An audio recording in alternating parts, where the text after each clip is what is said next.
Sveiki! Ar žinojame, kad dauguma pasaulio šalių viešam vandens tiekimui naudoja paviršinį, upių arba ežerų vandenį? Taip yra ir mūsų Europoje. Miestai priversti vandenį siurbti iš ežerų ir jį specialiai valyti. Dėl to nukenčia skoninės ir maistinės vandens savybės. O pavyzdžiui, Singapūre atskiriems butams yra skiriamas net dienos limitas. Jį išnaudojus, automatinė sistema atjungia vandenį. Mūsų šalyje, Lietuvoje, geriamasis vanduo yra požeminis. Jis yra vienas švariausių pasaulyje ir jo turime didelius išteklius. Kovo mėnesį Vilniaus universiteto mokslininkai kartu su kolegomis iš užsienio paskelbė neįtikėtinus vandens amžiaus duomenis. Jie, naudodami radioizotopinių tyrimų įrangą, tyrė Baltijos artezinėme baseine giliai slūkstančiame vandenyje ištirpusių retųjų helio, neono, argono, kriptono dujų amžių. Paaiškėjo, kad maždaug 1 kilometro gylyje po mūsų kojomis vandens amžius siekia apie 1 milijoną metų. O žemiau nei 2 km gylyje Lietuvos pajūryje požeminio vandens amžius viršė net 1,3 milijonų metų ribą. Toks senas vanduo pasaulyje aptiktas pirmą kartą. Mokslininkų teigimu, šiuo metu nėra galimybės nustatyti tikslų vandens amžių didesnėme gylyje, nes dabartiniai mokslo metodai nepajėgus to padaryti. Tam reikia proveržio branduolinės fizikos technologijose. Kai pasižiūrime iš kosmoso darytas Žemės nuotraukas, rodos vandens mūsų planetoje tikrai netrūksta. Jis dengia apie 75% mūsų planetos paviršiaus. Vis dėlto, toks didelis kiekis apgaulingas, nes tik apie 3% vandens sudaro gėlas vanduo. Ir jis toli gražu ne visas lengvai pasiekiamas. Apie 70% gėlo vandens atsargų glūdi pasaulio ledynuose, daugiausia Antarktidoje ir Grenlandijoje. Šiuo metu jie po truputį tirpsta ir vanduo susimaišo su druskingu vandenynų vandeniu. JAV geologijos tarnyba paskaičiavo, jog surinkus visą gėlą žemės vandenį, įskaičiuojant ne tik upių, ežerų, bet ir ledynų vandenį, į vieną lašą jis būtų vos 272,8 km skersmens. Jungtinių tautų duomenimis šiandien beveik 2 milijardai pasaulio žmonių susiduria su gėlo vandens trūkumu. Per pastaruosius 50 metų dėl gyventojų skaičiaus didėjimo ir industrializacijos vandens suvartojimas pasaulyje išaugo 3 kartus ir jis toliau auga.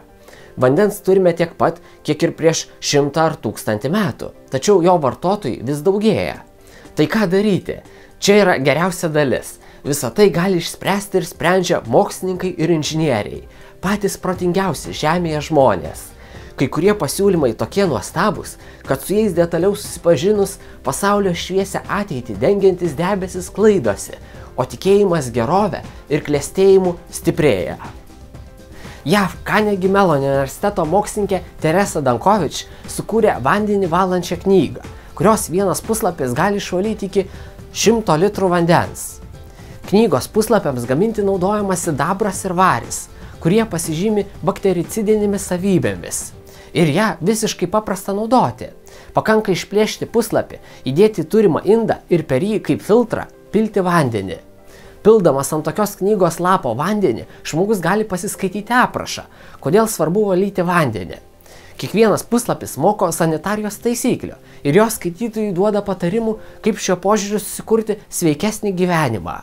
Bandymai Afrikos šalyse, Bangladeše ir Ganos Respublikoje parodė, kad filtras gali sunaikinti daugiau nei 99% bakterijų.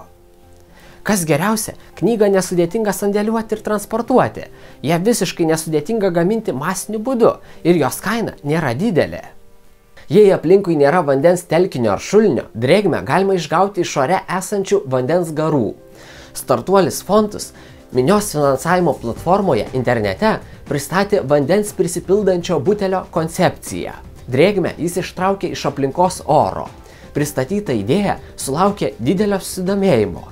Žmonės skyrė daugiau nei 300 000 $ paramą. Kūrėjų teigimu, drėgnomis dienomis tokiu būdu per valandą galima būtų surinkti net iki 0,5 litro vandens. Tačiau, kai kuriems inžinieriams kilo įtarimas, kaip mažytis saulės elementas gali patenkinti reikalingas energijos sąnaudas. Žinomas YouTube elektronikos inžinerijos vlogeris Dave Jones paskaičiavo, kad norint iš oro surinkti 1 litrą vandens per 2,5 valandos, reikėtų nepalyginamai didesnio energijos kiekio. Tam reikėtų maždaug tokio dydžio saulės modulio ir idealiai saulėtos dienos. Vlogeriui neliko nieko kito, kaip tik šį produktą pavadinti apgaulę. Šis mažytis įrenginys negali būti toks efektyvus, kaip žada jo kūrėjai.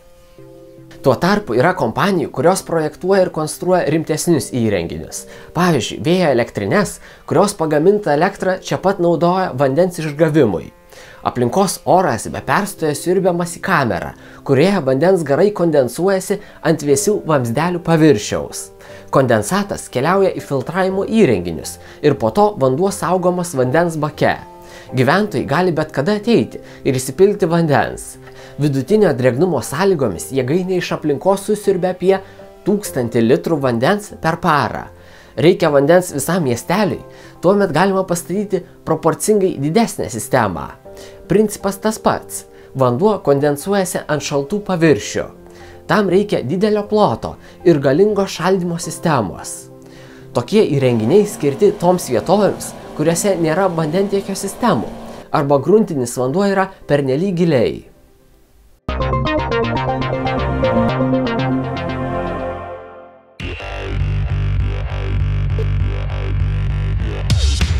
Jau netrukus legendinės robotų varžybos Robotų intelektas 2017.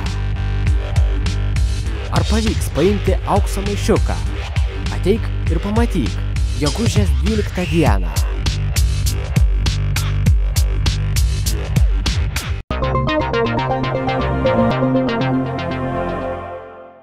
Viena iš sausiausių vietų Žemėje yra kalnų apsupta Atakamos dykuma Pietų Amerikoje. Vidutinis kritulių kiekis joje yra neįtikėtinai mažas, maždaug 1200 kartų mažesnis nei Lietuvoje. Vos 0,5 mm per visus metus. Anksti ryte, auštant, dykumą kartais užlieja tankus rūkas. Čilės mokslininkai tyrinėja, kaip efektyviau jį surinkti, naudojant specialias rūko gaudykles. Rūko gaudyklė yra sudaryta iš smulkių akučių tinklo. Jis sulaiko vandens lašelius, jie kaupiasi ir nubėga į rezervuarą. Kasdien viena tokia rūko gaudyklė gali surinkti iki 14 litrų vandens. Mokslininkai gyvendami dykumoje įrengtame tyrimų centre išsiverčia vien su savo surinktų rūko vandeniu. Per dieną jos sugauna apie 200 litrų. Vienas iš plačiausiai naudojimų būdų yra vandens gėlinimas. Vandenyne ir jūroje yra ištirpę druskų, daug įvairių medžiagų, gyvena planktonas. Tačiau visą tai išvalius, tai yra puikus geriamas vanduo. Proceso metu vanduo yra pumpuojamas, slegiamas ir sunkiamas per plastiko membraną. Tai yra tarsi sietas, kuris nepraleidžia didelių molekulių. Tačiau membranos yra pakankamai storos ir vandeniui prastumti reikia daug energijos. JAV Ilinoiso universiteto mokslininkai sukūrė žymiai geresnę medžiagą – nanoplonumo molibdeno disulfido sluoksnį su mažytėmis skylutėmis, nanoporomis. Tyrėjų teigimu, dėl savo plonumo ji labai efektyviai praleidžia vandenį, o molibdenas dar jį ir traukia prie savęs. Tai tarsi vandens ištroškęs filtras. Šiuo metu didžiausius gėlinimo pajėgumus turi Jungtiniai Arabų Emyratai. Antroje vietoje Izraelis. Tarptautinės gėlinimo asociacijos duomenimis pasaulyje veikia apie 15 000 gėlinimo gamyklų. Jos kiekvienais metais išvalo beveik 60 milijonų kubinių metrų vandens. Naujos mokslininkų sukurtos medžiagos leidžia žymiai efektyviau gėlinti vandenį. Tam reikia mažiau energijos. Galime tikėtis, kad šias technologijas ateityje galės sau leisti net ir labai neturtingos valstybės. Kiekvienais metais maždaug 3,5 milijono žmonių miršta nuo nešvaraus vandens sukeltų ligų. Skaičiuojama, kad sudėjus laiką, kurį moteris visame pasaulyje kiekvieną dieną eina iki vienintelio vandens šaltinio, gaunasi apie 200 milijonų valandų kasdien. Toks neefektyvus laiko leidimas yra viena iš priežasčių lemiančių skurdą. Ten, kur yra didelis vandens trūkumas, nuo seno tvyro ir didžiulė politinė įtampa, galinti peraugti į konfliktus.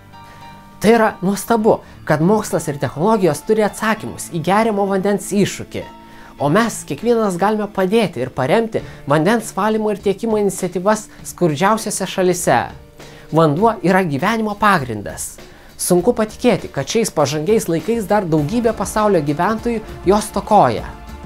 Kiekvienas galime prisidėti, keisdami pasaulį ir padėdami silpniausiams draugams. Tai žmonės, kuriems galime padėti.